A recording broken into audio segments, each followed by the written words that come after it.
research rather than me doing the research myself. And so you won't see that I have a research group meeting today, and largely it's because of that. Instead of me starting new research projects in the past few years, instead I've been meeting with people like Dr. Burhani or Dr. Strong to talk with them about their grant ideas, and then in some cases funding their project. Not them specifically, but people like them, right? Before that, I was a professor at Purdue for 14 years.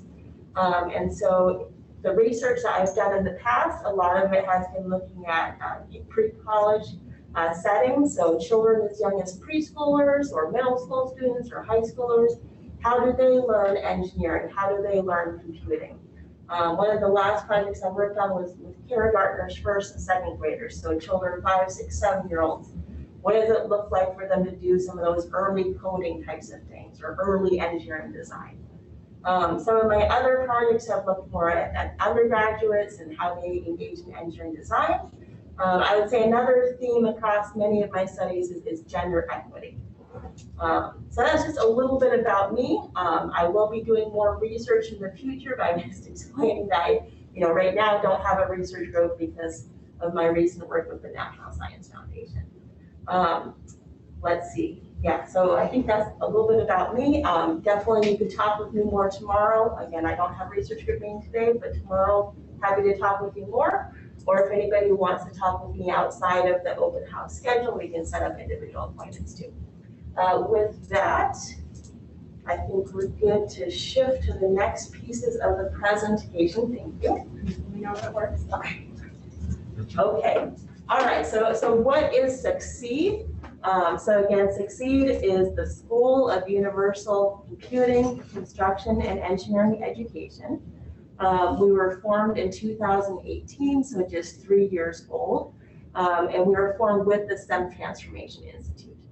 So Dr. Strong, and I think Ileana mentioned them a little bit earlier, but also we'll be having some of our colleagues from STEM Transformation Institute join us in just a little bit to hear more about the work that they do.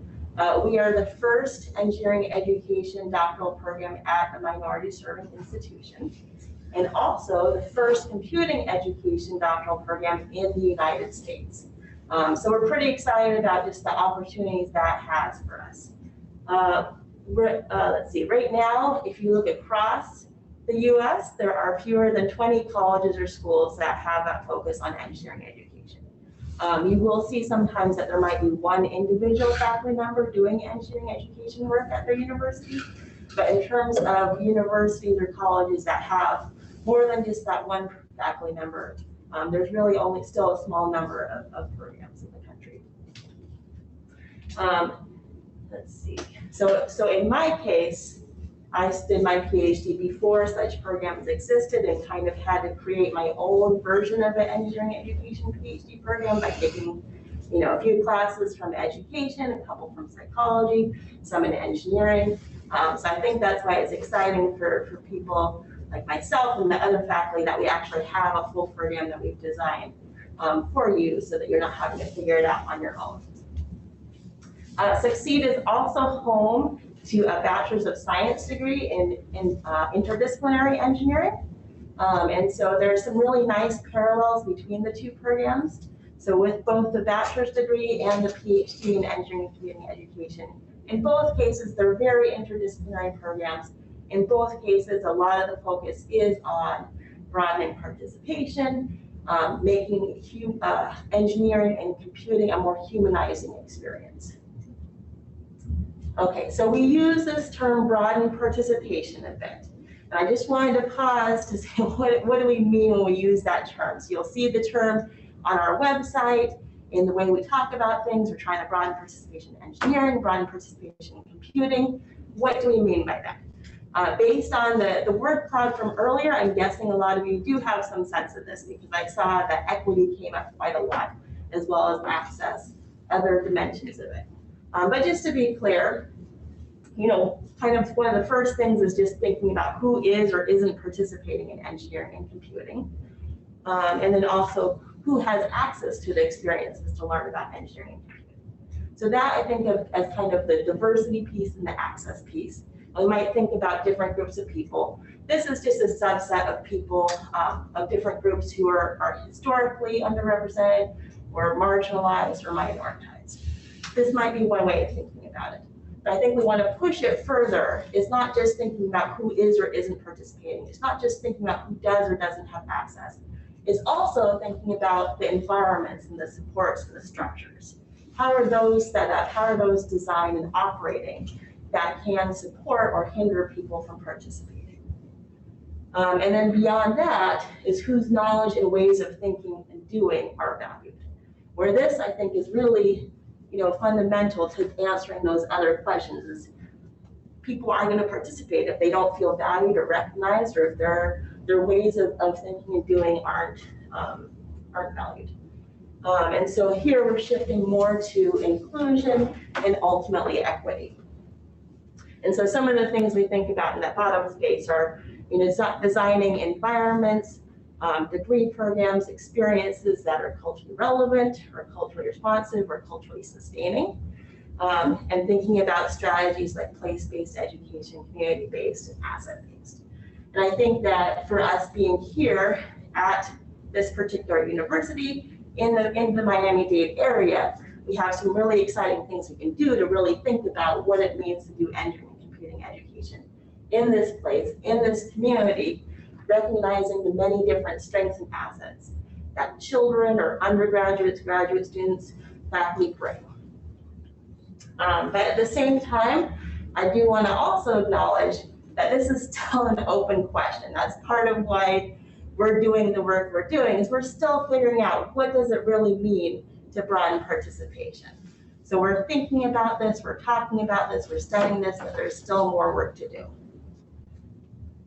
All right, so really core to our program then is to do research, to promote approaches that are based on the research, to broaden participation, to improve the educational success for current and future engineering and computer science students at FIU, as well as at other universities, people working in professional practice, K-12 settings. I would even, this is reflecting the things you'll see on our website. I would even broaden the top one to say, even the general public. What are we doing so that the general public, whether it's children or adults, have a better sense of what engineering is, what coding is, what computing is. So it's not just people who are majoring in engineering and computing, but broadening access to understanding engineering and computing to the general public. And so how do we do that? Well, we do that by developing our current students, you as prospective students, developing our undergraduates as leaders. We do this by collaborating with other people at the college, with people at other universities and colleges, with K-12 systems, collaborating with people who are working in industry. We do this by engaging in innovative research and using evidence-based approaches in our teaching. And so very much thinking about how is what we're studying going to change the way that we teach, the way that we recommend other people teach. And again, all of this guided by core values of equity, diversity, and inclusion, where we're committed to this not being just buzzwords we're using because it's popular right now, but a continual reflective process of what are we as a department doing to promote equity, diversity, inclusion. What are we as individual human beings doing to do that? So always open to learning from you all. Are there ways we can continue to do this better? Okay, so how do we see you fitting into this? So we recognize that you are bringing your own knowledge, experience, and many other strengths. And so you will help to shape the program and the community during your time here. It's not just us telling you what to do. It's not just us extracting your knowledge or your labor on our research projects. No, it is us learning from you.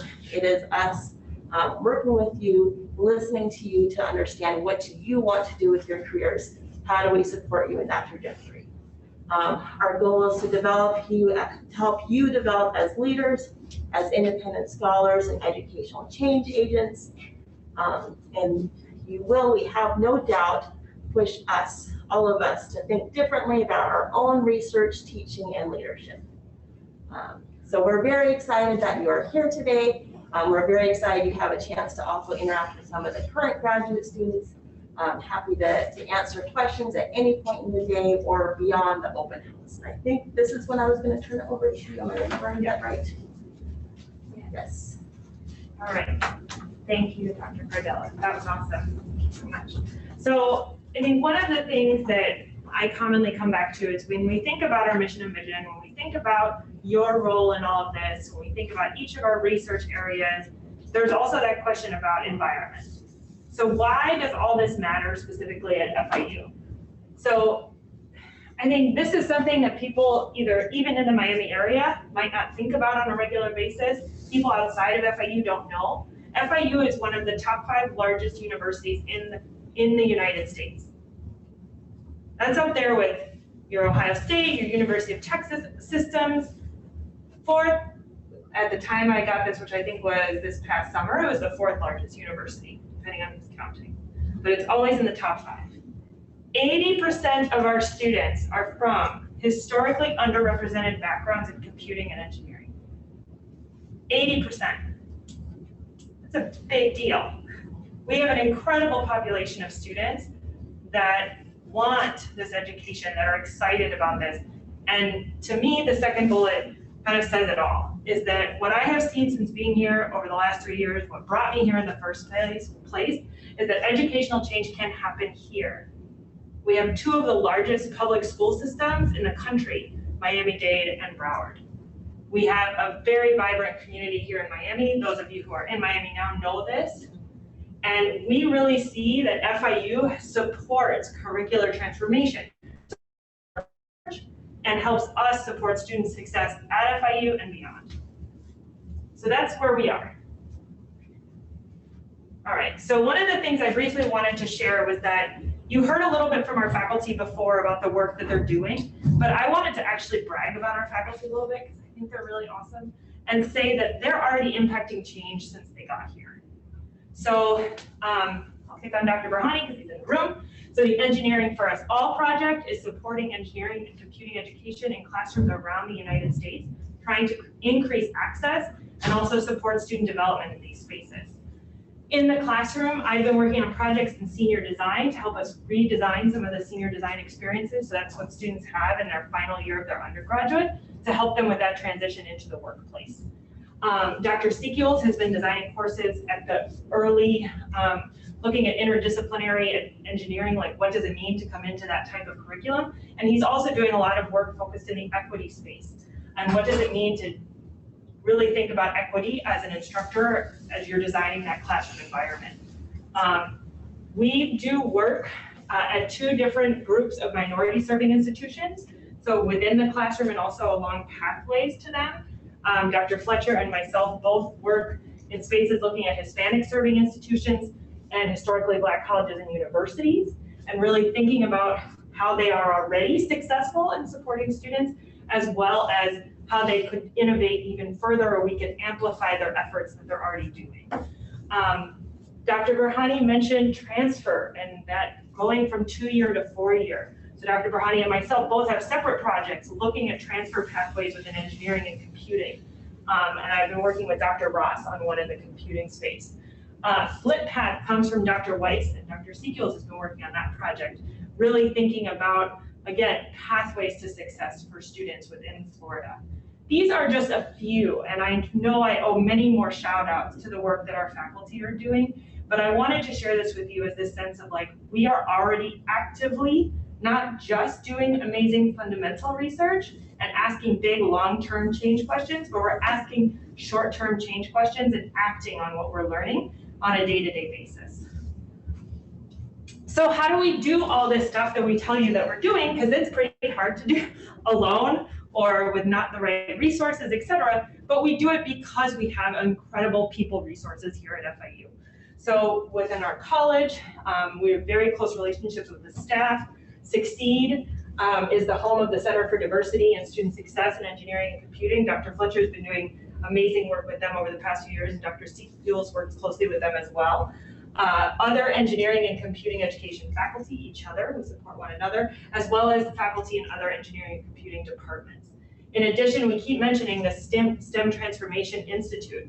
These are biology education, math education, chemistry education, geoscience education, faculty who are in those disciplinary departments, and they all come together doing their discipline-based ed research at the STEM Transformation Institute. This is still one of my favorite pictures from my first year here at FIU because it is truly the environment and the culture that we're with. So you all would have access to these communities and these groups to support you and to collaborate with during your time here. But probably the most important group is your actual doctoral student community. This is our very first cohort of doctoral students. You'll get to meet a couple of them over the next 2 days, a few of them over the next 2 days. And these are our students who started this past year. They're doing incredible work. They've come with passions, desires to really impact positive change in engineering and computing education. And I want them to get a chance to share their interests with you as well over the next 2 days. So at this point, I'm about to dive into details. We're gonna get really detailed. So why don't we take like a 2 to 3 minute stretch break if you need to run to the restroom, and then we'll dive into some details next.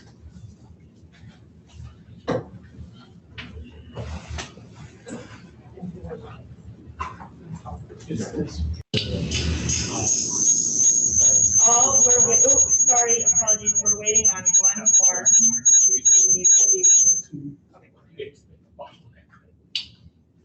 I'm not too sure who came up with that. And then we'll get started.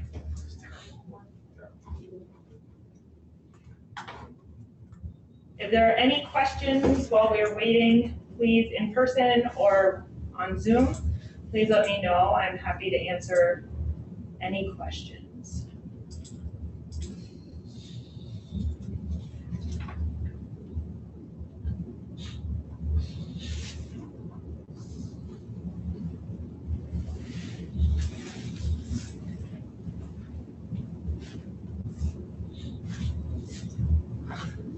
I do have a question. Yes. And I noticed that when you were speaking before, there was a distinction between engineering education and computing education. So how do you all define that distinction, especially when you said that computing education, this is the first of its kind in the United States? Yeah, so how we've been thinking about it is, and this is, I'm gonna give you, and as soon as the person walks in, we'll transition, but I'll start the conversation now and we can keep talking about it.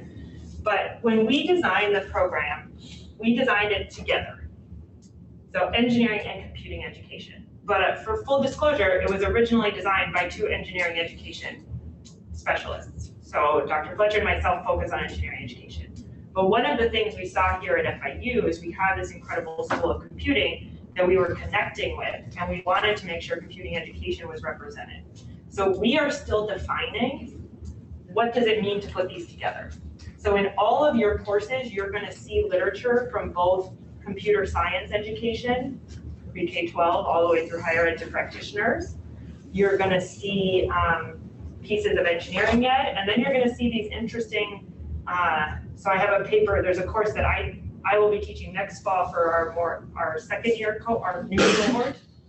So it's not a first year course, but we're actually going to talk about how folks who are doing specifically computing education research look at engineering education research, and what is it our communities are doing independently, and how do we bring them together.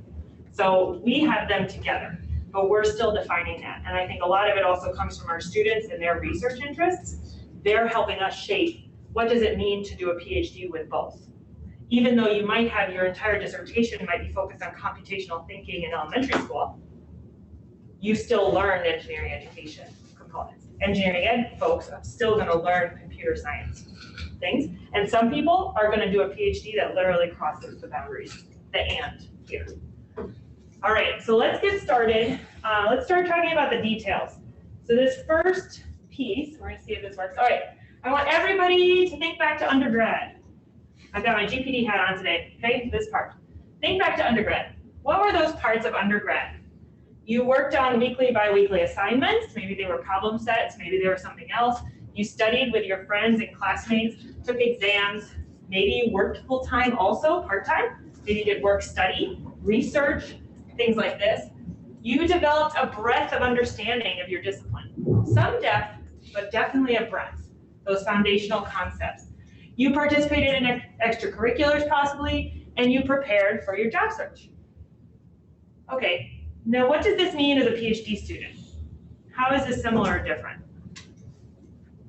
As a PhD student in this field, you're gonna read, you're gonna write, weekly or bi-weekly for your classes and your research projects. You're gonna hear reading and writing over and over again in the next half hour. You're gonna collaborate with students and faculty at FIU and beyond on research projects. You're gonna complete program milestones, which include an exam. We'll talk about that. It includes an exam, but it also includes a research proposal and a dissertation defense. You're gonna work as a research or teaching assistant, or you're gonna work full-time in your current or another position. Your working arrangements are very unique and many times very diverse. You're gonna develop expertise. This is the big point of difference. You are going to develop expertise in one area. You're gonna continue to expand your breadth, but you're gonna get deep knowledge. You're gonna develop deep knowledge about a single area. You're gonna participate in extracurriculars, possibly. You're also gonna attend conferences, and you're gonna prepare for the job market. There are definitely some similarities across previous education if you're a master's student now or have a master's from your undergraduate, but there are also distinct differences, and I want you to think about those today as we go through. So we're not gonna do this live, so we're gonna skip this part at the bottom, but I wanna just do this as a little reflection exercise. So when I say develop expertise, what does that mean in engineering and computing education, going back to the question from earlier? And I think about it, I'm formally trained as an aerospace and systems engineer, so you see lots of airplane examples from me, but how does an engineering computing education, how does the education in engineering or computing disciplines impact the design of a plane? Okay? So reflecting on this for a second, you might say, well, the technical details, right? You need the coding, the software to connect all of the mechanical components, the electrical components, they have to come together. All of that comes from developing expertise in engineering and computing. That's very true. But pause for a second and think about the rest. Where do people develop, engineers and computer scientists develop collaboration skills, leadership skills, those professional communication skills that are critically important to the work they do here?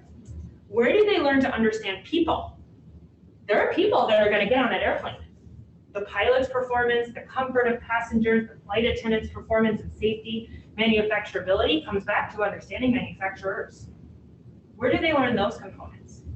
How do they continue to learn once they're in industry? Where does that lifelong learning come from?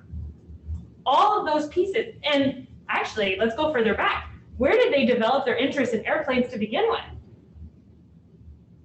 Was it watching an airplane go over their house in their backyard? Was it going on an airplane for the first time? All of life, like the life and pathway of an engineer and a computer scientist is vast. And that engineering and computer education can impact them from pre-K through their entire career and beyond. And as researchers, we develop expertise in those areas. Communication, collaboration, classroom experiences, informal learning, etc. Okay? That's what I'm talking about as a graduate student, where you'll develop expertise in an area. And there are so many options. I'll show you a little bit more at the end. I've shared some already, but I want you to keep thinking about all the breadth of areas that you might focus on. The other thing I want to mention is that by being a PhD student in this space, you're actually engaging in this larger engineering computing community, education community. So Dr. Cartella already shared that there are other programs that focus on engineering ed in the US. There are researchers that do computing education and engineering education, as well as cross-disciplinary work alone. They're siloed in their institutions. There are also national and international organizations that you would become part of.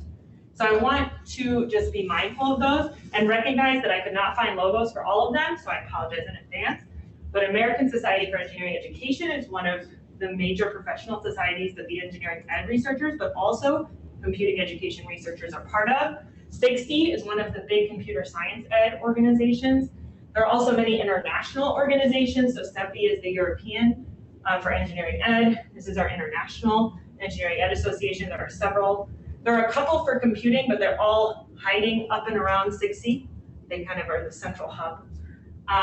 African, Australian engineering ed groups, IEEE is a crossover organization, electrical computing engineering and CS live in those spaces. So by engaging in this field, you're actually engaging in a very vast field and an international network of researchers and change agents. Okay. So now the good stuff, or wait, more good stuff, I think. So what is this like at FIU? So I wanted to share briefly what is the aim of our doctoral program. And I think this is, again, really important to reinforce what we've said all morning so far about our values and the work and the impact we're trying to accomplish. So as part of the program, we have designed it so far, and you're going to help us make it better, designed it to prepare you to conduct and direct research in these spaces and/or engineering and computing, to design and assess inclusive, innovative, and effective educational experiences. So instruction, you're going to develop as an educator, as a mentor, to address critical issues in equity, diversity, and inclusion within these spaces, and to pursue a diverse set of professional trajectories, both inside and outside the classroom. These are all the breadcrumbs that are hiding throughout every part of our design of this program. And these are the things we come back to when we learn from students how we need to continue to evolve the program. Are we meeting these aims for you? That's what we're aiming for. That's what we're designing. All right, so what does that look like? So very briefly, because you'll hear a lot more from this from me in other presentations potentially later, and I'm also happy to talk about it for hours, but I'm going to go very high level right now. The way our program is structured, there's a core set of coursework, there's a teaching requirement, there's something called the comprehensive exams. This is in a lot of doctoral programs, have a qualifying or comprehensive or preliminary exam. This is really to help see how ready and prepared you are to design and conduct your own independent research, which is these two pieces, the proposal and the defense, okay? We'll mention more on that in a minute. But these are those big components. The part that you may be really most interested right now is, wait, how am I supposed to survive all that? And tell us more details, please. But I think one thing I want to mention before I jump into that is that this is this beautiful linear line. It doesn't feel like this in real life. It's going to feel a little all over the place. Your pathway is going to move. Things are going to change and evolve. That's okay. That's part of the process, and we've designed for that. Okay? But I want to talk about coursework because this is typically at this stage at the open house, the questions I get are about the classes you're going to take. So I'm going to briefly go through our coursework. So you'll have core courses that really focus on the foundational components. What does it mean to be a graduate student? What does it mean to do research in engineering and computing? What's the history of these spaces? As well as how do we engage in research within this field? So I had mentioned in the question at the break that how does a computer education researcher think about what we're doing in engineering education and vice versa? How do our methods, are they similar and different? Since we have him here, Dr. Burhani is going to briefly talk about his class, which is an option to come attend today, and it's one of our core courses. If you want to do that. Thank you, Dr. Strong. So just very quickly, I wanted to mention that today at 5 o'clock until 6:40, there's a class that I teach as a seminar, course 2 credits on professional development in engineering and computing education. This is a course that I think is really about what does it mean to be a part of this community? What does it mean to be a part of the spaces that Dr. Strong has been talking about and that you've heard from our entire team today? So as an example, and we will come back to this today, we do talk about being a part-time student or having a family or managing so many balls in the air that you feel like you may not have time management skills in a community like this. Today we'll also talk about mentoring, and we cover a lot of other things. We'll be talking about a grant proposal assignment that our students have done and are doing, a literature review that the students have done and are doing, all the things that you need to do to be successful, how to think like a doctoral student in this community, and just overall becoming acclimated. Many of the things that I say are things that I wish I knew, and I'm trying to pass it as a PhD student, and we want you to know it as you're going into this program. So I'll say that, and I'll see more of you hopefully at 5 o'clock. Thank you. All right, so just an example of one of our core classes. The other area in our coursework is research methods. So how do you actually do research in this space? You'll have 3 courses in that. one that kind of gives you a broad overview, and then 2 others that you get to pick that allow you to dig deeper. The next part is our ECED concentration or deep dive, and you'll notice if you've explored our website, if this is not the language in the handbook, this is what the language will be next fall, is an ECED concentration.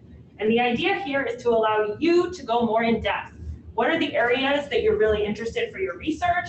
Where do you want to broaden your understanding? So if you're doing something in the space of like education in elementary schools, and you want to understand educational policy and how that is impacting your attempts to bring computational thinking to those spaces, you can go and take a course in educational policy or public policy. FIU has all these different diverse majors and disciplinary areas. This is your chance to go out there and take those classes. Another is to focus on future career pathways. So I'm going to stick with the policy example. If you want to go into public policy with your PhD, this is your chance to build that credibility, build that expertise, so you're also prepared for what you want to do post-graduation.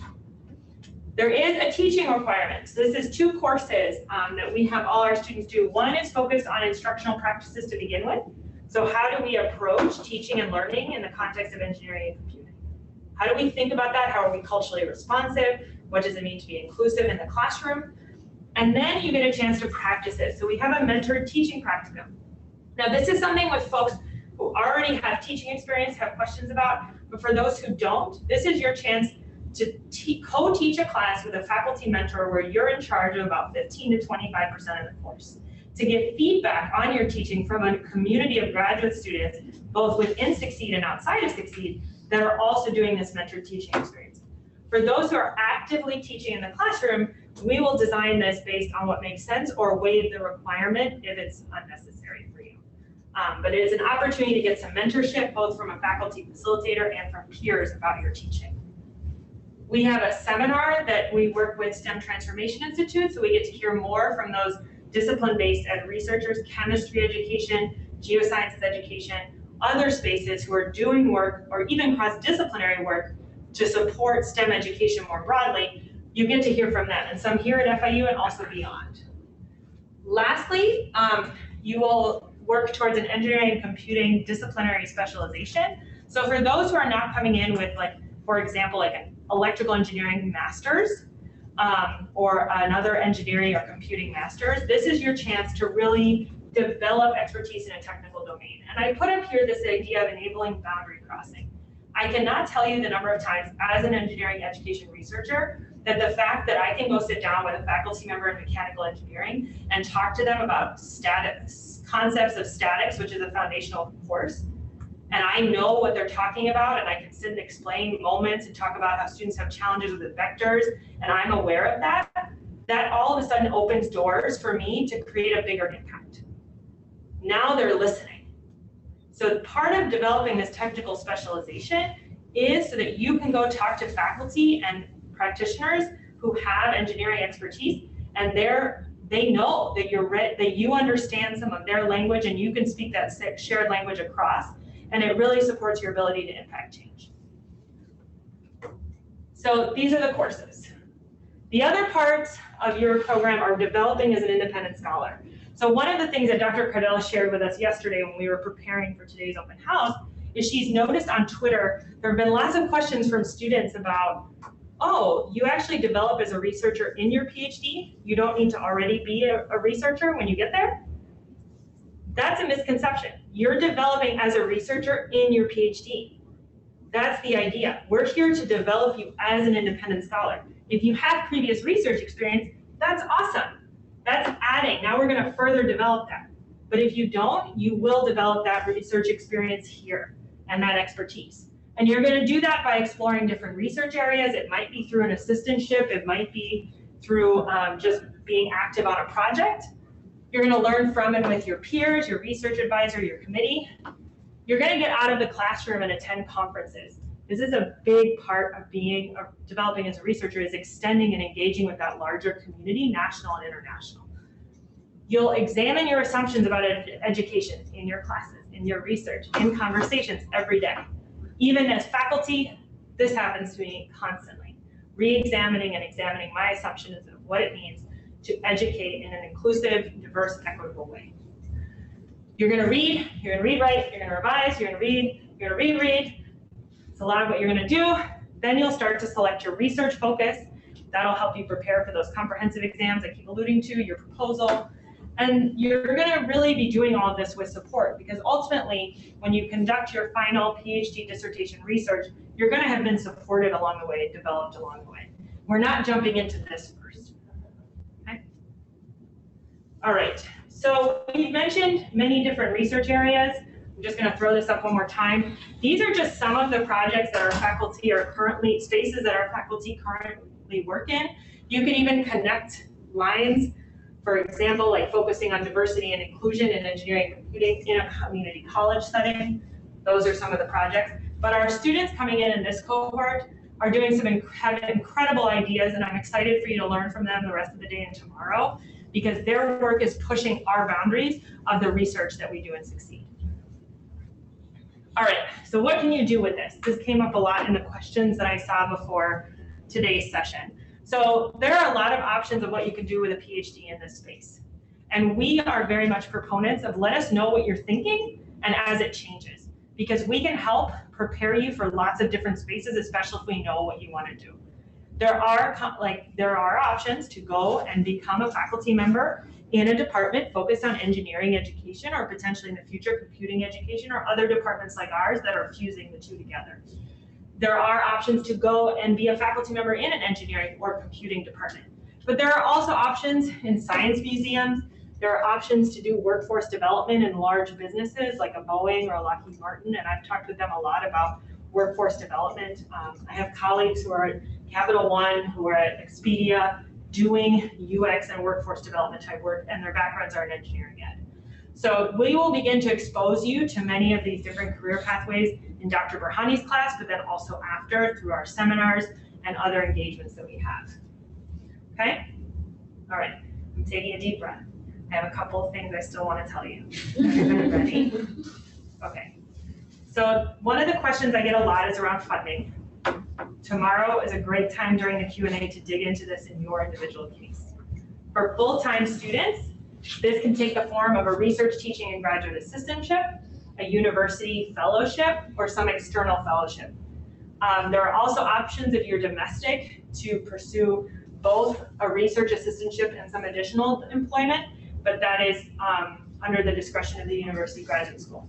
I'm happy to talk more about this, but I think the biggest takeaway I want you to have if you're pursuing full-time, I'll get to this in a second, if you're pursuing full-time, is that we want to have all of our full-time students fully funded for their PhD. That means that sometimes we can't take every student we want we can't accept every student we want, because we want to make sure you are funded throughout your doctoral degree, okay? For our part-time students, we are constantly looking for new and creative ways to support you from a funding perspective. So some things our part-time students have done already is they are pursuing hourly research employment with a faculty member. They're working with one of us for 5 hours a week, 10 hours a week. We work with you to find the right amount of time. We don't want to ever overwhelm you. If you're a part-time student, be like, oh, work for us for 15 hours. And you're like, wait, I have a full-time job, I'm supposed to be a student, and I'm working. That doesn't make sense. So we do it and we tailor it to what you're able to do and give you responsibilities on a project in that way. So that's one way to have some additional funding. There are also external fellowships that are unrelated to anything going on at FIU that I am working with our part-time students to see what is available to them as part-time students that celebrate the fact that they are part-time students. So we can talk to you more about that. If you are employed by FIU, you can pursue what's called professional development leave, where you can have a semester that you are a full-time student or just focused on your comprehensive exam studies or your proposal. I can also talk to you more about that. The other detail I want to just say briefly before I jump into the last part is time to degree. So this is another common question that I get. So let me just give you 3 scenarios. And I always talk about time to degree as fast, comfortable, and Dr. Strong is hanging out with you. Like every time she sees you, she's stopping you to check in with you because it's taking you too long. Okay, so that's where you are. Fast, comfortable, everyone's like, yep, that's about right. Or I'm tracking you down and I'm literally working with you to get you out the door. So So if you enter with a master's as a full-time student, FAST is 3 years. And coursework takes up a lot of this, but you are quickly doing your comprehensive exam followed by your proposal and defending in year 3. This is FAST. This is much more comfortable, okay? For a full-time student coming out of undergrad, or industry, even with industry experience but no master's, comprehensive exam still year 2 is a good time for that. Proposal time in year 3 and defense in year 4, but this is still a little fast. This is doable, tell your advisor, but it's fast. This is much more comfortable. This lets you engage in summer research, slow things down when you need to, go to conferences, do some extracurriculars, do some additional research projects, an internship even. This is much more comfortable timing. For our part-time students entering with just a bachelor's but no master's, this is fast. Comprehensive exam in year 3 because you're taking less courses a semester than the full-time students. Proposal in year 4, defense in year 5. This is much more comfortable. And again, it allows you to take time, take a semester where you're only taking 1 course, not 2, take a summer where you're doing some research credits so you can build your research expertise, okay? Time to degree, okay? I want to close with the application. And there will be so many times for questions from me later. But I want you to just, this is my big takeaway, and then I have some homework for you. So one of the big takeaways from today, there are 2 big pieces. I'll get to the second one in a moment. The big one is the deadline. Our priority deadline is January 15th or earlier. I highly recommend that you submit your application by January 10th. The reason for that is what I'm going to show you in the calendar of how things work once you submit. But you want to submit by January 15th. Emergency happens, something coming up, you can't get it in. The deadline for the university is February 15th. All those university grad school fellowships, we have to have your application by the first date, or we cannot nominate you for them. This date is now, do we have enough funding? Do we have enough room in the program? You want to be submitting by that priority deadline, okay? But if something comes up, please communicate with us, and we will take applications till February 15th. The components of the application that are on our website are here. GRE scores for those applying for this upcoming fall have been waived. For international students, there are still 3 different tests that you can take, but please go to the International Admissions website to see if you need to. The CV or resume is optional. I say helpful. Let us know more about you. It's your chance to tell us a little bit more. And then the standard transcripts, letters of recommendation. Let's talk about the last one. But before I leave this slide, there's a circle. We do holistic reviews. We don't just look at one component. We're not just checking off a GPA or a test score. We're reading the whole application, okay? All right, I have 2 minutes. Let's see what I can do. Okay, is question Rocio on yet? Okay, keep me posted. So I'm gonna hang here as long as I can. So the statement of purpose is one of the most important pieces for us because it tells us more of who you are. We do a holistic review, but this is the piece that really sets the foundation for our ability to review everything else. What are your professional goals? How will the program help you achieve them? What experiences have prepared you for this? You're gonna get a recording. I want you to pause here and look at these questions. When you start to work on your statement of purpose, if you already submitted a statement of purpose, I want you to go back and really look at these questions. Think about what impact do you want to have after receiving a PhD. See that question earlier today? That was a starter. I already started you thinking about that impact piece. What areas of research are you interested in today? We know it might change, but why are you interested in that? What evidence can you share of your preparation? Yes, previous research experience is helpful, but you've also done a lot of other amazing things in your current job, in your volunteer work, in your coursework, in your extracurriculars. Share what has prepared you to do this. If you have a list of great accomplishments, put those in your resume and CV. In your purpose, tell us why they are important. And also why FIU. We've shared with you why we think FIU is important. We want you to share back to us why it's important to you and your story and your future and your pathway. My helpful hints. Okay. Share your passions. This makes the writing more fun. And if you have more fun, we get that fun. When we read a statement of purpose that makes our heart full, you can see it on our faces. We know that you have put yourself on those pages and that you are so excited about what you want to do. Share your draft, get feedback, lots and lots of feedback. We cannot provide you direct feedback on your statement of purpose. However, there are people and colleagues that you know who are in grad school already. There might be, like here on campus, the Talent and Career Development Center. There are others that you can share and get feedback from. Share your drafts. Even people who don't work in these spaces can still give you feedback on telling you what they read. This is what I read. Is this the message you're trying to convey? But remember, you're getting lots of feedback, but you are ultimately telling your story. So select the feedback that makes the most sense to you, right? If I tell, even in my students in my class, I say, I'm going to give you so much feedback, which I do. It is extremely overwhelming to a point. And I say, but you have to pick and choose what makes sense for you because you're the expert in whatever paper you're writing and whatever proposal you're doing in this statement of purpose. Select what makes sense to telling your story. Lastly, please, please, please, please, please, please, please, check for spelling, grammar, and check again. Please.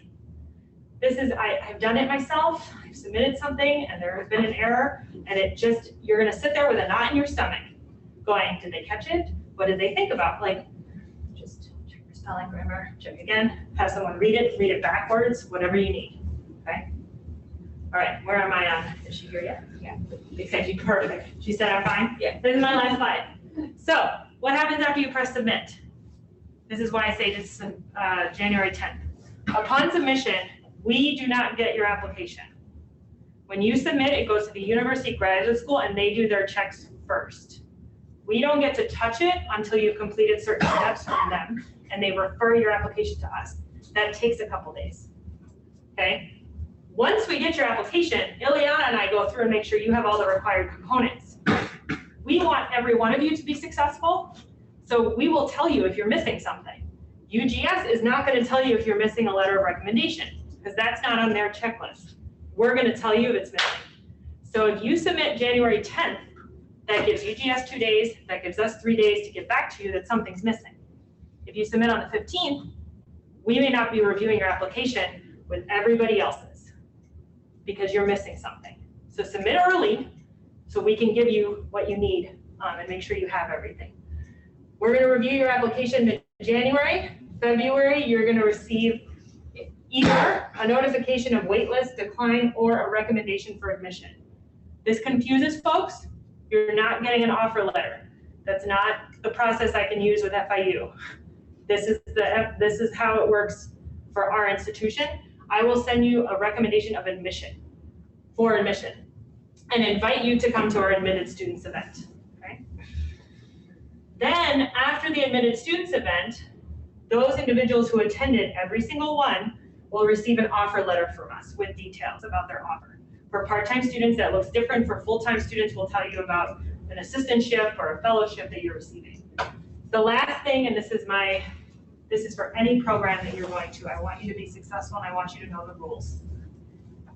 No program, if they're giving you an assistantship, can force you to make a decision before April 15th. If you get an offer letter from an institution on January 2nd, you have until April 15th to decide. They cannot rush you. It is a national policy in the United States that they cannot rush you to accept an assistantship until April 15th, okay? Again, we want you to all be successful. You're gonna see me tomorrow, 2 different hours for questions, and now I get to turn over to other amazing people. So thank you for this. I don't have time for questions, so kept you way too long. All right. So let me figure out who I'm sharing where. Do you want me to spotlight Rocio? Okay. All right, let me stop share.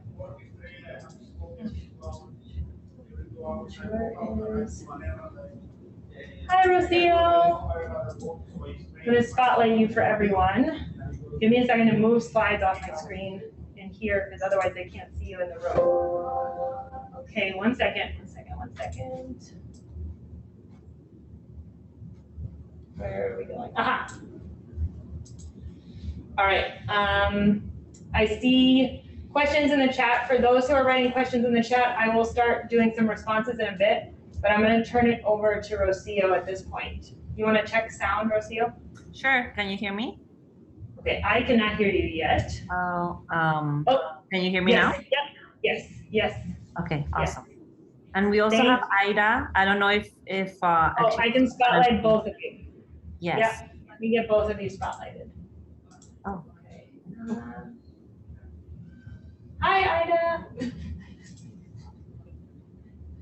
Okay, there we go. See, you're both on spotlight. Everyone can see you now. Thank you so much.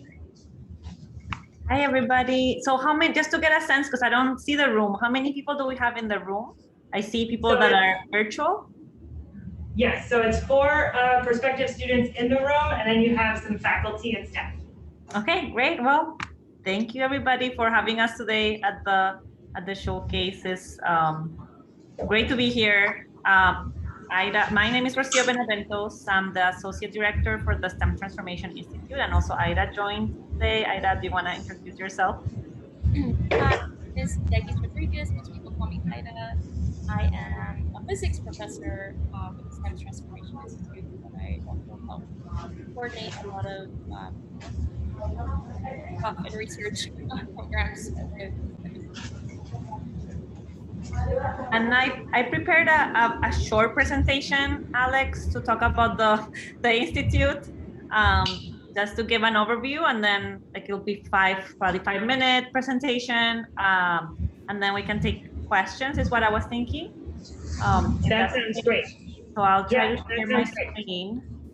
Okay. And now, of course, I messed you all up, and everyone in the room sees you 2 different ways. Just a second. I'm sorry. Let me know if. It's great. It's perfect. Okay, let me just start then the presentation mode. Can you see the slides? Yes. Okay, perfect. All right. So as I said, this is my email. I'm gonna also put it in the chat so that everybody has it, and you're welcome to contact me. So the STEM Transformation Institute, we're a research institute on campus, and different from a department, we have partnerships with some departments across the institute, including Succeed. So any Succeed grad student, you get like kind of like a 2-for-1 deal, like that. You are part of Succeed department, but also you're affiliated with the STEM Transformation Institute, and you have access to a bunch of resources from the institute. So I'll share a little bit about the institute, and then we'll take questions. Okay, there. So as I said, we have we're a research institute.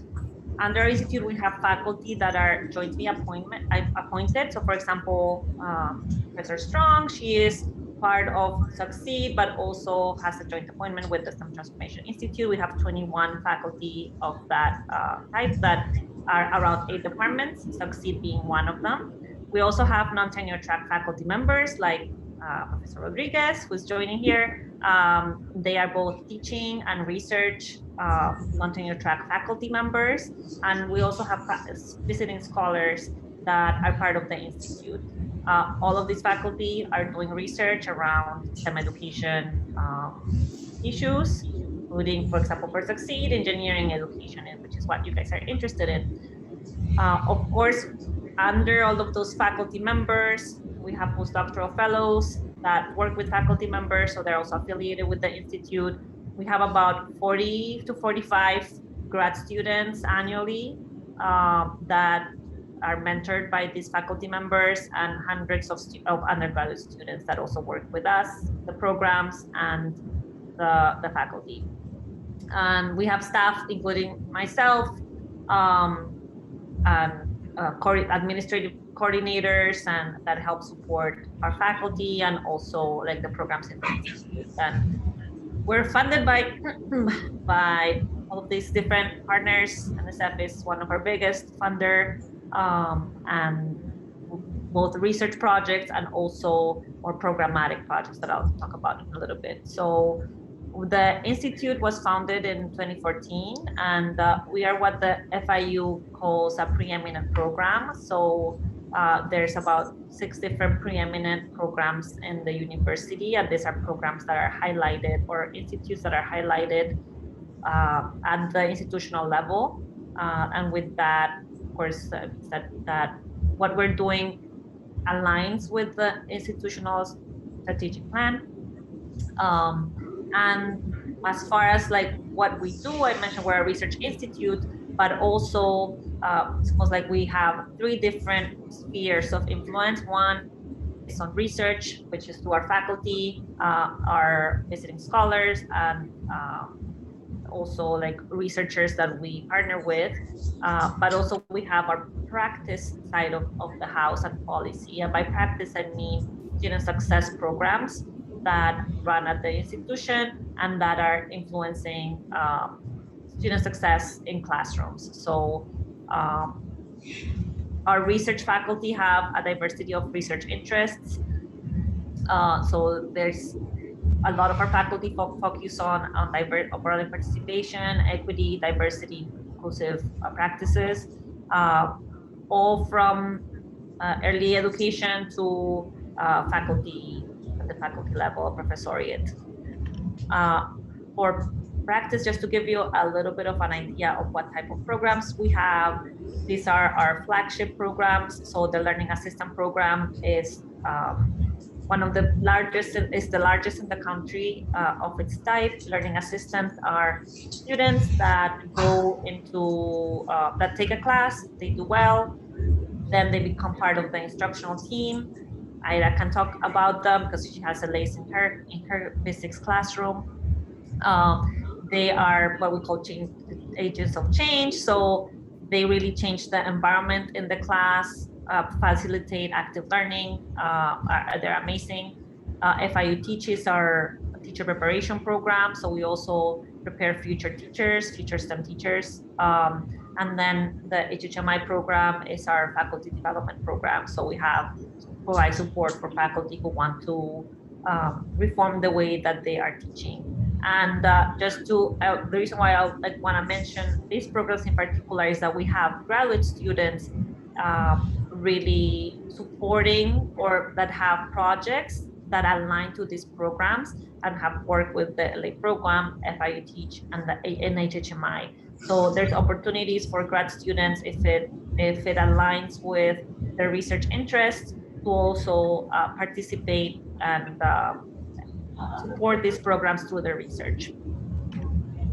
And then the last year influence that I wanted to just mention is the more of the policy side. So as an institute and as a preeminent center, we do try to provide advice to the institutional policy.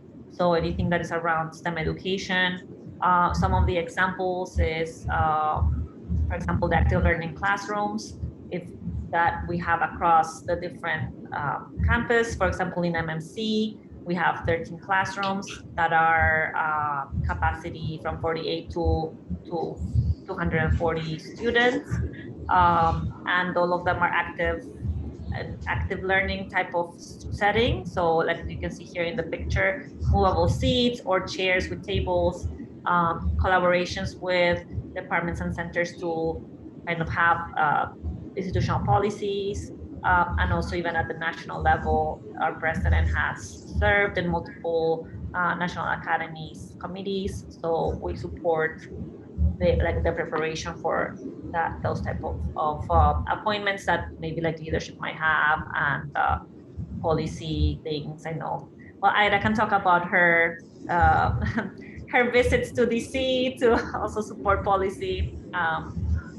Anyways, that's kind of like a little overview of the STEM Transformation Institute, and we can take questions. Maybe Ida, do you want to talk a little bit about some of the things that we do for grad students, for like the Tuesday meeting and I mean, we can talk about also like a lot of the other meetings that grad students kind of have also. Yeah, so hi everyone. I think Rocio gave a really good overview of like structure of the STEM Institute in terms of like what we do and our mission and background and policy, all the inner workings of how many people are affiliated with us. But in that, it's really a unique place where you have all of these faculties from all the different STEM disciplines doing education research, not only in engineering, but also like me, myself, physics, chemistry, biology, like math, computer science.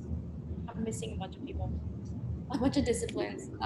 But the idea is that all these faculties span the entire spectrum of disciplines and sciences and are united by this common interest and common goal in reforming the way that we learn and teach the sciences. Not only from understanding what happens in a classroom, but also like what happens to the individual and what happens in terms of representation at a national scale. I feel like the fact that we are so diverse is probably what makes this a lot like closer to our common goal and interest. And we make that part of like our daily like motivations on how to like organize things for encouraging and engaging graduate students and postdocs like at the research community level. So one of the things that Rocio was talking about is we organize a weekly seminar series or journal club. It's like it's had so many different titles over the years, but it's like a weekly research meeting with all of the possible members of the STEM Institute, faculty, undergrads, postdocs, everybody's invited. It is open, and what we do is in the past, especially COVID and stuff, we have had it online, but we've been able to like invite speakers. We've been able to showcase every single discipline and all of the research groups that we have. We've been able to invite different external speakers on methodologies, on theories, on just all around different kinds of research that is happening, and in-house and external. Something that gets us motivated, something that gets us help, something that gets us a different perspective. If you're able to have a platform to like learn more, you get a lot of interesting feedback and advice. It's a place where we can generate a lot of and feel like somebody's always going through something and we're there to guide and help. So we do that. There's also a platform like that for the faculty as well. So there's like a newer faculty seminar. I think it's going to get changed. The name is going to change. I heard. Oh yes, we're gonna change. We're thinking of changing the name or to STEM education seminar. Yes. So that's a place for faculty that are interested in maybe possibly reforming that. The current just my fellows that are thinking about changing classroom and reform the way that we practice teaching and learning. And also access that community, have support transitions. So yeah, there's also graduate student communities and postdoc communities that are generated from the ground up. Really have different access, like we have different community engagement, book club or media club. People just pick up their own ways of engaging with the community, such that you can talk to about research, about someone not just your mentor or your advisor, but somebody that has a wide range of expertise and access of being part of STEM Institute is having access to all of the people and their resources and expertise.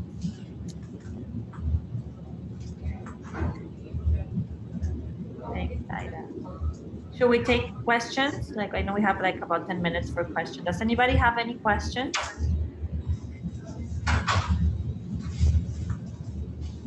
And Rocio, if they come up in the chat, if you could repeat them to the room. Yes, let me see if, okay, there haven't been any new questions, I think, in the chat. Does anyone in the room have a question?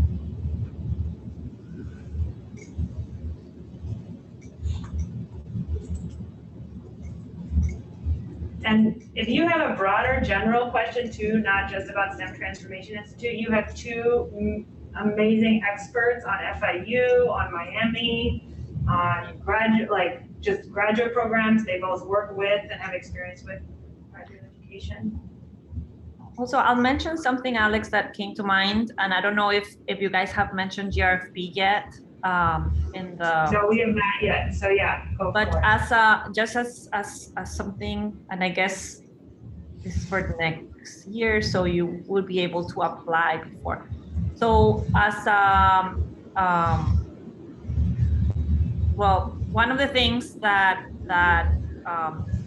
as the first 2 years of your graduate school, you are able to apply once to the NSF GRFP. The year before, so like for example, this year, if you're applying for next year, you would have been also eligible to apply for the GRFP. And one of the things that GRFP is a Graduate Research Fellowship Program. It's a National Science Foundation program. And one of the things that we do at the Institute is support the students that are applying to program. So for example, this year we had a cohort of students that applied back in October, and support them through the preparation of their materials to apply to this very competitive fellowship. But you know, the deadline has just passed. I don't know if anybody knew about it for next year, but if not, it's something to take a look at. There are opportunities for students at your point of application to apply for fellowships. And the Ford Fellowship is another one that you might be eligible for application for. So just think about also, as what I want to say is, like, for the Institute, we try to also provide support to grad students in that sense. So applying to fellowships, applying to other opportunities. Right. Yeah, and so that's what I was mentioning before about some of those external fellowships. The National Science Foundation has the Graduate Research Fellowship, Hertz, Ford, NDSEC, National Defense Security Engineer. I can't think of all of them, but and it's called, the acronym is NDSEC, SEG. So there are several fellowships that, like we were talking about with the statement of purpose, where you're sharing and getting feedback.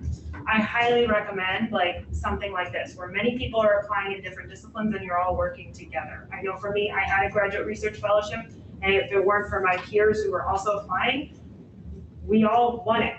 And we wouldn't have if we hadn't been giving each other feedback for months and working together on drafts and holding each other accountable. So yeah, I think that's great, Rocio. I didn't know you all did that this semester, so that's so exciting. I will make sure more of our students know next year. Any other questions, general or otherwise? I am an immigrant, but I've been forever. I've also been part of. Aida, can you come closer? I think it's hard to hear you. I'm like a Miami person, so I also have tips on Miami. I've been at FIU for like 18 years since I was a student, so I also know a lot of stuff about FIU. That will spark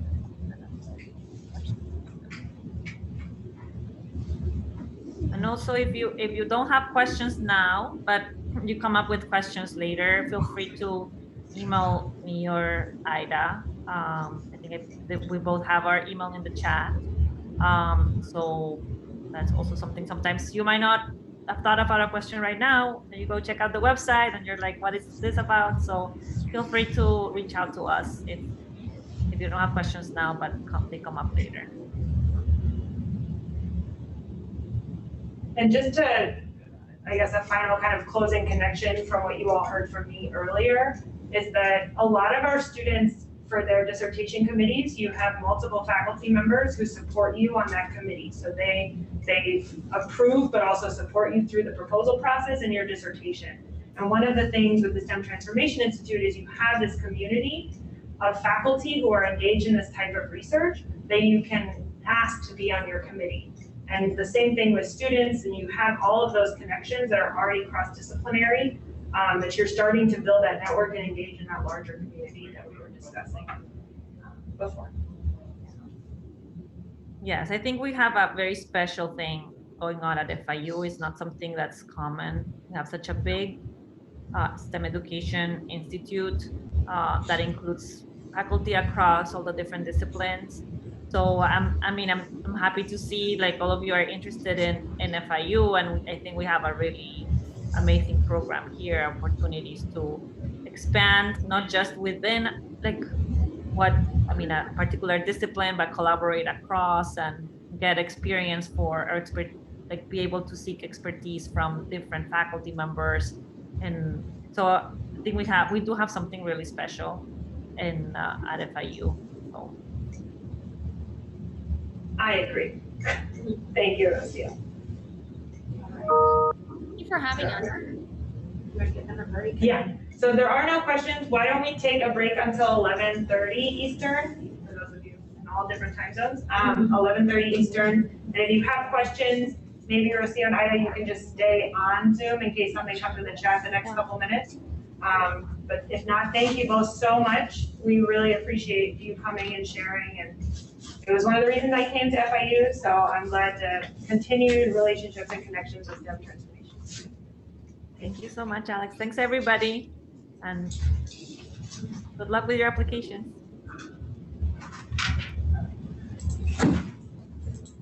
I'll bring this back over.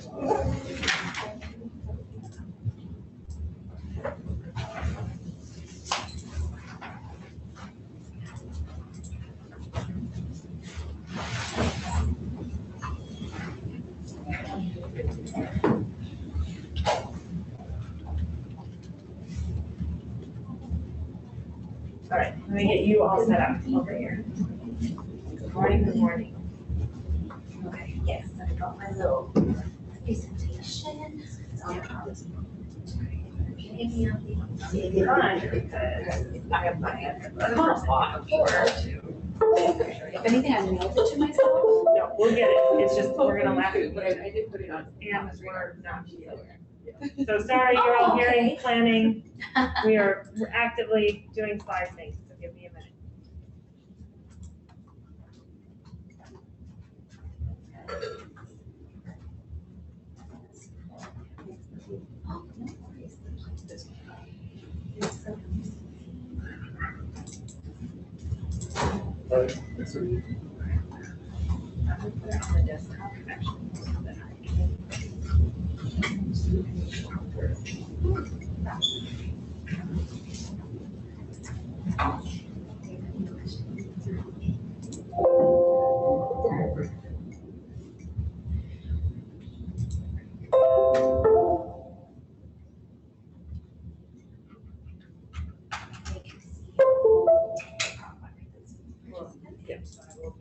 I'll share the screen.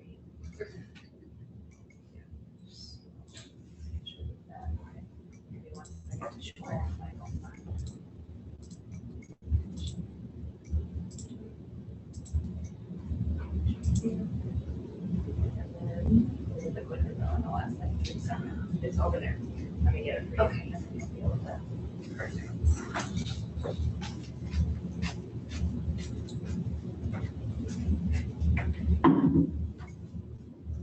So we'll get the, probably like another, like 1 or 2 minutes. Yeah, you just tell me. I'm hoping everybody on Zoom can hear me good unless I need to project. I can always project.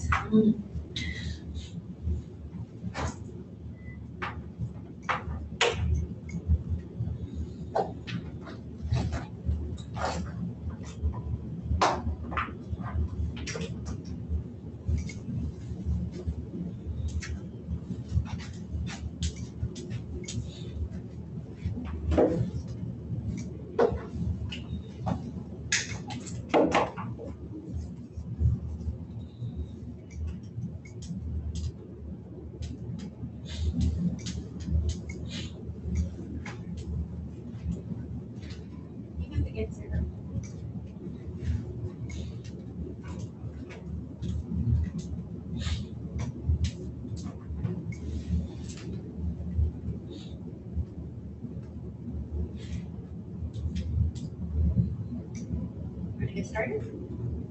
Yeah, we're ready? Oh, okay. So Good morning, everybody. Thank you for coming. My name is Sarah Michelle Lemus. I am the Graduate Admissions Coordinator for the College of Engineering and Computing. I'm going to go over a few things with you today about the application process. So I really like this slide because sometimes grad school can feel this way about figuring it out and just kind of going through the motions, not knowing what to do. So I hope today I'll be able to help you kind of go through that and go through the documents and the requirements today. So this is going to be the items I'll be discussing with you. So the deadline for fall, required documents and exams. We have the GPA and departmental requirements, a little bit of the graduate admission process, what that looks like, graduate student funding opportunities, cost of attendance, and hopefully at the end we'll have time for questions. My hope and aim is I'll do such a great job that you won't have many questions, but if not, I'll be more than happy to go over anything that I presented today. So one major thing that's very important, if you need to remember, is the deadline coming up. So that is going to be January 15th, and this is the fall 22 deadline. So this is fixed, so anything past this, the system will not let you. Now, if it's an extreme circumstance, we can make it work, we'll figure it out, but this is the deadline. Now, one thing I wanted to stress, I'm jumping a little ahead, but one thing I did want to hit is that if you're interested in applying, you don't need the documents at the time of the submission of the application. So some applicants think, oh my gosh, I don't have my transcripts, I don't have this, I don't have that, letters of recommendation, what do I do? It's okay, you can submit an application today and then submit the documents afterwards. So I just wanted to kind of mention that because sometimes students will wait till the last minute to submit the application because they were waiting to get those documents. So, and again, I advise any applicant to do it the day before at the latest, but try not to do it the day of. Deferral request. Another great meme GIF is because sometimes students are unable to join us the semester they want to. So if anything, if that's your situation, that's okay. You don't have to reapply. You submit a request to us asking a deferral, and then we'll move you to the next fall. Because again, with Succeed, they only have fall admissions. So we'll move it to the following fall. But we can do that for you if that's the situation you're finding yourself in. So the fun part, required documents and exams. So currently, we are accepting unofficial transcripts. So if you have transcripts, if you have a copy of transcripts, that's okay, that's great, because you can upload those and we will use it for the initial admission process. However, if you are given an admission, then we will require official transcripts in a sealed institution envelope. If you're coming from another country and the language is not in English, we will ask for translations. So be mindful of that if you do have transcripts that are not in English. Another thing I wanted to mention was, I don't have it on my presentation, but sometimes students are under the impression they need an evaluation. Like, oh, do you guys accept West evaluations? Is that something that will help my application? We actually have our own set of evaluators who do that. So you don't have to pay extra for that. It's something we don't ask for. All we really need are transcripts. So as long as you have those transcripts for us, we can go ahead and move the application along. So a note here, incoming students are expected to have or be completing a bachelor's or master's in engineering or computing or something closely related to the field. Now, if you're unsure and you're a little, oh, I don't know, I don't have an engineering background, or I do, but again, I'm not 100% sure, my best advice is to you can speak to Dr. Strong or Yana here. We'll be able to help with those, doubts and, maybe any concerns you have with that. Moving on is copy of your diploma. Same thing applies. We will accept unofficial copies. You can use those. Again, they need to be in English if they're in another language. If you are admitted, we may need an official copy. So you need to come to our office, make a copy, we attest that you submitted the diploma, and then that will get removed from your to-do list. Here's some good news, the GRE. So as of now, because of everything going on, it has been waived for fall 2022. So again, if you're looking to apply, do take advantage because this before was a requirement. So this is something that FIU looked at and said, okay, COVID is happening, students aren't able to take this exam. So we're gonna go ahead and waive it for those fall 22 applicants. Moving on, I can't guarantee that's gonna happen again. So I say take advantage, take this opportunity that you don't have to worry about an exam, you don't have to pay for it. So that is something we are waiving for fall 2022. If you've taken it and you wish to submit these scores, we are accepting them electronically. So you have to send them by using our school code 5206. And then again, just kind of what I said before, if you are given an admission, you'll have to submit the official transcript, the proof of degree, all in a sealed institution envelope. So one thing I had to put on my PowerPoint this morning was if you don't, you will have a conditional admission hold. So what that means is you're gonna have a hold on your account and then you won't be able to register for the next coming semester until you submit those documents. So whatever's pending, you won't be able to register, let's say spring, because you will have all of fall to submit those documents, and then spring you wouldn't be able to register. So do keep that in mind if you ever get a conditional admission, that we won't be able to register for courses unless these documents are submitted. A location you can use, that's our mailing address. I stress this mailing address because students send it to main campus or somewhere else, and then we're going through lots of documents trying to figure out where to send these documents to. So this is our mailing address. You can drop them off here in person. I'm right here in the second floor in the office of the dean. You can submit them there, but if you're going to be mailing them, that's where you'll be sending them to. Moving along, this is for our international applicants that have to meet the English proficiency test.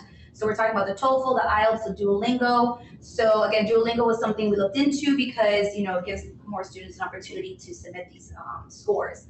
So those are the test scores that are needed for the exam. So if you're taking TOEFL, it has to be 80 or higher. If it's IELTS, 6.5 overall. Again, that could be higher, and Duolingo is 105. So it has to be that and above, nothing below. So just keep that in mind for our international applicants.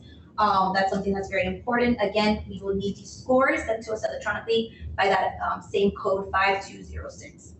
Now, if you're wondering, okay, but I don't know if my country, because we speak and we learn and we do everything in English, do I need this exam? So the graduate school has a list of countries that you can look at and see if your country is exempt from this requirement. So definitely encourage you, if you're unsure, to go here and then see if your country is listed. If it's not, then we will require the TOEFL, IELTS, or Duolingo.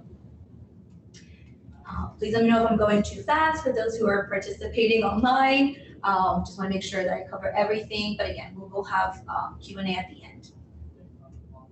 So now we're going to go a little bit more to GPA departmental requirements. So this is also very important. So the way the GPA is calculated is on the last 60 credits. So I know some applicants come in and say, oh my God, this is great because my GPA is 4.0 and something, but we don't look at the overall GPA. We look at the last 60 credits. It's what we call the UG 60 GPA. So be mindful that when your GPA is calculated, you might get a little thrown off when it doesn't come back a 4.0 or a 3.8, whatever it was, because we're going to focus on the last 60 credits. And that's what our evaluators do once we get those transcripts. However, Succeed will consider applicants with low GPA. So if your GPA is not at that 3.0, it's okay because they will, work with you with that. Then we move on to the statement of purpose. So they're looking for a 1 to 2 page single space statement of purpose that describes your professional goals, how the program would help you achieve these goals, and what experiences have prepared you to pursue a doctoral degree in the program. So be mindful, I don't think Succeed wants to see 5 pages, 10 pages. It's very straight and focused and to the point. So you want a 1 to 2 single space statement of purpose.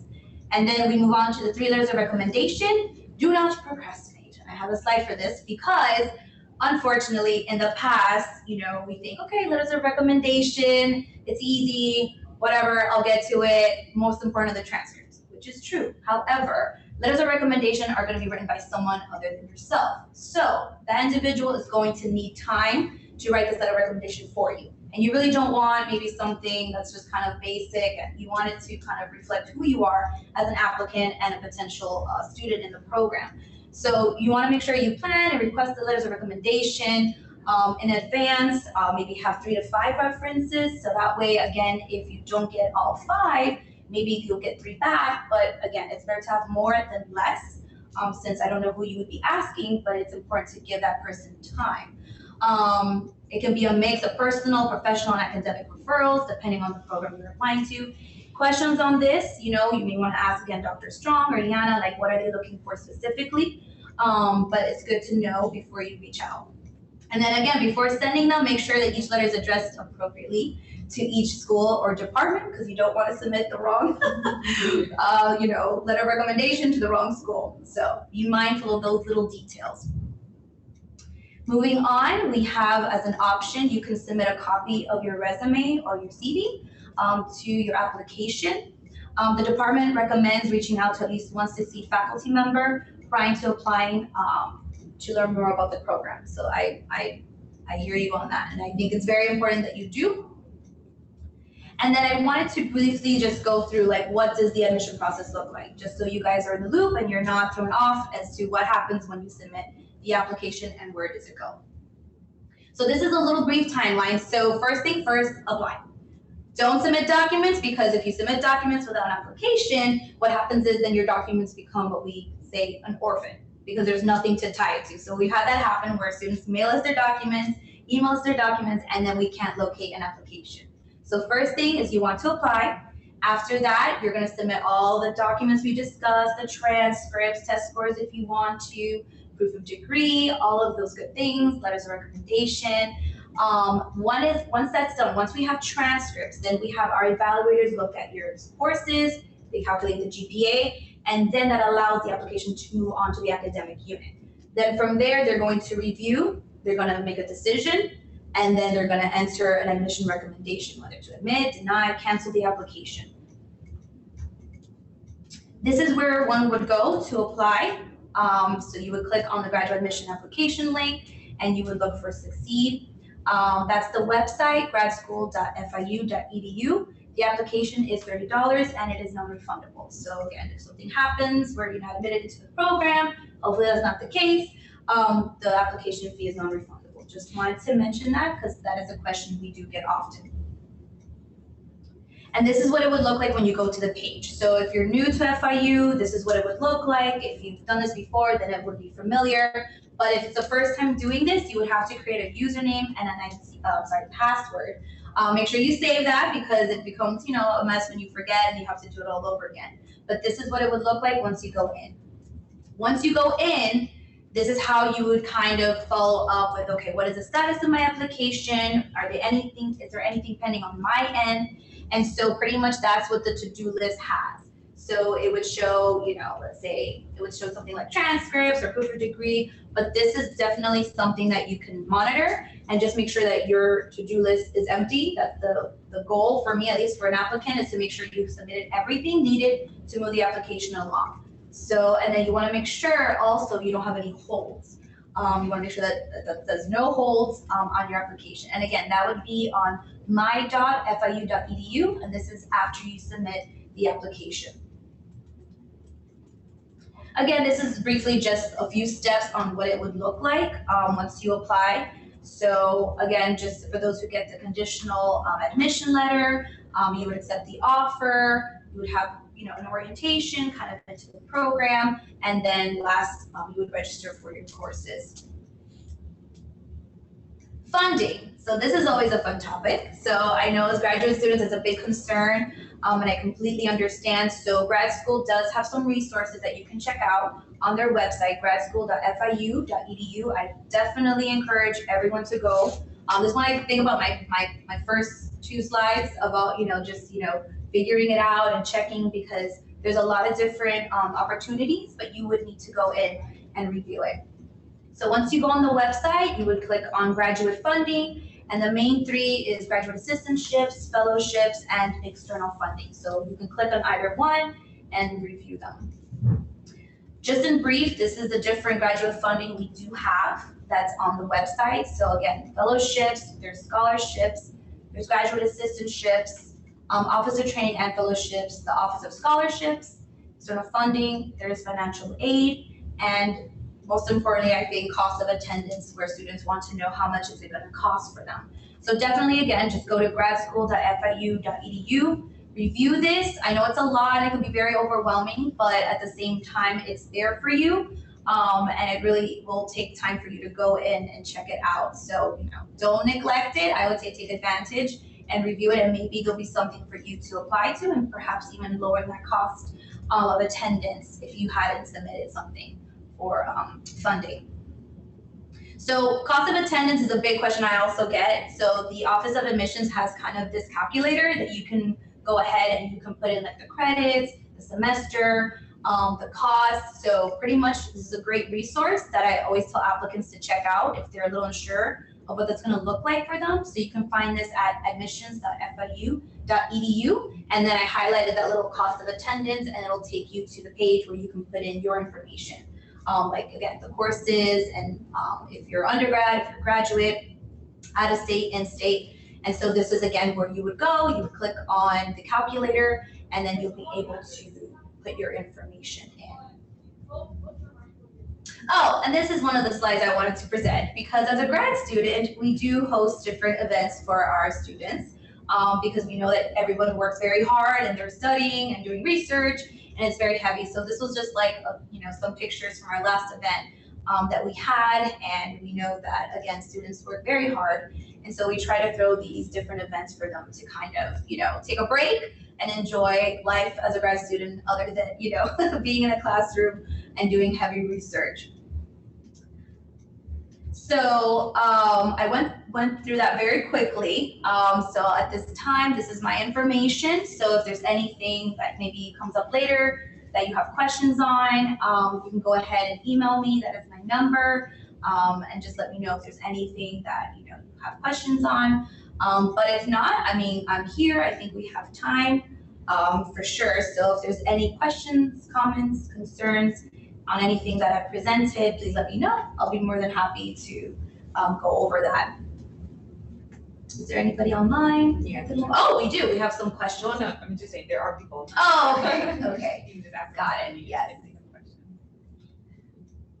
Anybody here that I do? So I did my job, right? Is that that's what I'm getting? That I did my job. I did good. No one has questions. No, but if anything, we can give it a couple of minutes. But again, it's pretty straightforward, the application. So you don't have to go through hoops and ladders. It's just submitting the application, providing the documents, and then moving it along to the evaluator who review your GPA. And then once that's good, then it moves over to the academic unit. So, and then again, January 15th is the deadline. Yes, you have a question? The evaluation of the GPA, you said, is based on your undergraduate last 6 credits. Correct. Not your graduate one? No. No, I mean, your master's will still be calculated. Like if you want to submit your master's transcripts, good, because then the academic unit can review that and take that into consideration. But when it comes to particularly the GPA, correct me if I'm wrong, it's going to be primarily the UG 60. Like when it comes to the bachelor's, that's what they're going to do. They're going to take the last 60 credits and calculate your GPA. And then the master's will probably be overall. Like it'll reflect the overall GPA of your master's. So we review both transcripts. So please submit all transcripts. Yes. Because we look at the UG 60 because it's given to us. Yes. Oh, I kid you not, we literally look at both transcripts and we read them both in detail. Ileana, I don't know if they can hear me online. Let me come up and repeat that. Let me repeat that. This is important. Yes. We look at all transcripts. So your UG 60 is what we get sent as part of your application. It shows up. It's what FIU calculates. We will literally read your transcripts. So that's why they need to be translated. That's why we want masters and undergrad. This is also why, kind of going back to like sharing your resume, like all the pieces, we look at all the pieces. We don't just look at the number of the UG 60. It's usually a quick check, and then we're literally like in a document with your transcripts. Yeah. Yeah, that's a good point, because if you do have your master's, what it provides, I would think, for the unit is it gives like the big picture. But if it's like you said, if it's just like little bits and pieces, then it's hard for them to say, oh, what happened here? And so, yeah, if you have your master's, submit the transcripts for those as well. Sure. Well, mine will come together because I guess it's under the same school, but I was just wondering about that. Yeah, so I think your question was just like the UG 60, if that was for specifically the bachelor's, and it's yes. So they're gonna do that for the bachelor's transfers. And that's calculated because of some of the FIU fellowships require the UG 60. So we continue to have that calculation, but we read the whole transcripts. I think is important to distinguish. Well, the other question that I have regarding that is, I mentioned that I don't have my undergraduate studying computer science, so I don't know how. Yeah, so we consider what it says on our, official statement is we consider engineering and computing degrees in undergrad and related fields. Okay. We have individuals in our department who do not have an engineering or computing education background, but they are engaged either at the graduate level in engineering, so they got a graduate degree in an engineering or computing discipline, or they have significant experience in areas related to or those areas in particular. Does that make sense? So like if your undergrad degree is in history, but you spend the last 5 years doing workforce and development stuff for an engineering company, you have a lot of engagement with engineers and computer scientists, and you've been in that field, and then you'll come and you'll take your disciplinary specialization to get some of that deeper learning in those fields. But the undergrad degree, we're gonna look at, but we wanna look at your whole picture, because we know some folks will come with a different undergrad degree that's not engineering or computing. Does that make Right, sense? and that's my question, because mine is, or I guess it's my situation, but mine is in the same. My undergrad is in information technology. That is a closely related field. Yeah, You're covered and when you mentioned before that the in-depth and the specializations, if I'm accepted, I would like to take, those credits to make sure that Yeah. one, I build up my resume, and two, I'm able to, to use this degree for what I. Right. No, exactly. So the question was, for those on Zoom, in case you couldn't hear, was about a bachelor's in information technology, which is considered a closely related field to computing. Here, information technology is in the School of Computing. So FIU specifically, like other institutions would also probably agree with me that it's closely related, but FIU agrees because they house information technology in their School of Computing and information sciences.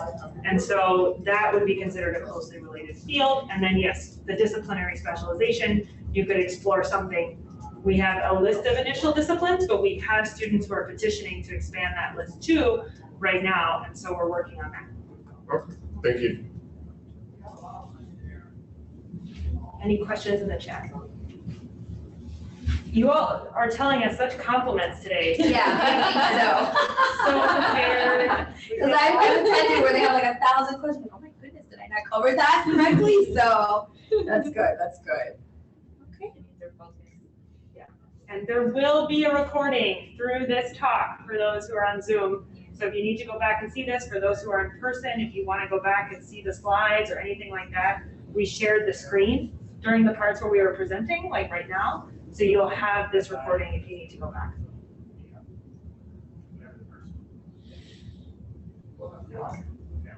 I'm always game for giving people time back. So, do you want to review the schedule for the day? Okay. Thank you so All right, much. my pleasure. It was nice to see you, meet you virtually. Thank you for having me, and yeah, enjoy the rest of your day. Thank you. My pleasure. Do fun, and I'll delete it off the desk. Oh, awesome. Thank you. To everyone on Zoom, have a good day. Bye. Thank you. No, you're welcome. All right. Take care. All right. So Now we're transitioning to Dr. Fletcher's research group, which will be at 12. yeah, so for the moment, give me all just 1 second. Can the folks on Zoom see the agenda? Am I still screen sharing? If anyone can unmute and tell me, Collins, I see you on video. Can you give me just a thumbs up if you can see it, or Jade? We can see it. Yeah, thumbs up. Okay, all right, great. So Ileana, do you want to share? So, okay, so now we're gonna transition to Dr. Fletcher's research group. And as mentioned in the emails that I sent out to you guys, it's gonna be a separate Zoom meeting. Each research group will have a different separate Zoom meeting because we wanted you guys to build your schedule as you wanted to, how you wanted to participate for both of the days. So once we end here, you just click on the Zoom meeting inside the email and she'll let you in. It might be a little bit of a waiting room. She is expected to begin at 12:05. So this is a great time for everyone to grab something to eat, to prepare, to get ready to engage in her research group. And thank you all. Yeah. We're so happy you guys joined us. Yes, thank you all so much. And again, you'll see the meetings for the rest of the day, except for the class at 5 o'clock, start 5 after the hour and then 5 minutes before to give a good 10-minute break in between. For those in person, we can talk about lunch options that are available. And also for those on Zoom, please feel free. Dr. Fletcher has said you can bring your lunch and eat during this session. So for those who are on an East Coast Central or close enough for lunch or breakfast, for our West Coasters. Okay, we are gonna close the Zoom. We're gonna check the chat one more time. Please reach out to Ileana and I throughout the day. And if we don't see you today, we will see you tomorrow for the Q&A sessions in the morning and in the afternoon. And the faculty, if you can't make the research meeting today, I highly recommend going to the meet and greets. This is great places to talk to like Dr. Burhani about being a part-time student, to talk to Dr. Sekules about transitioning from working in acoustics in an industry to a PhD program, Dr. Cardella, her experiences at NSF, and Dr. Fletcher in a government organization or in a nonprofit organization, all right? And please hang out with the grad students, because like that's a session I'm not allowed to attend. Y'all, it's gonna be the best. That is literally the only thing that I say, don't even listen to me anymore. Just go see them. Ask all your questions. Yeah. All right, we will end the call shortly. Thank you all so much.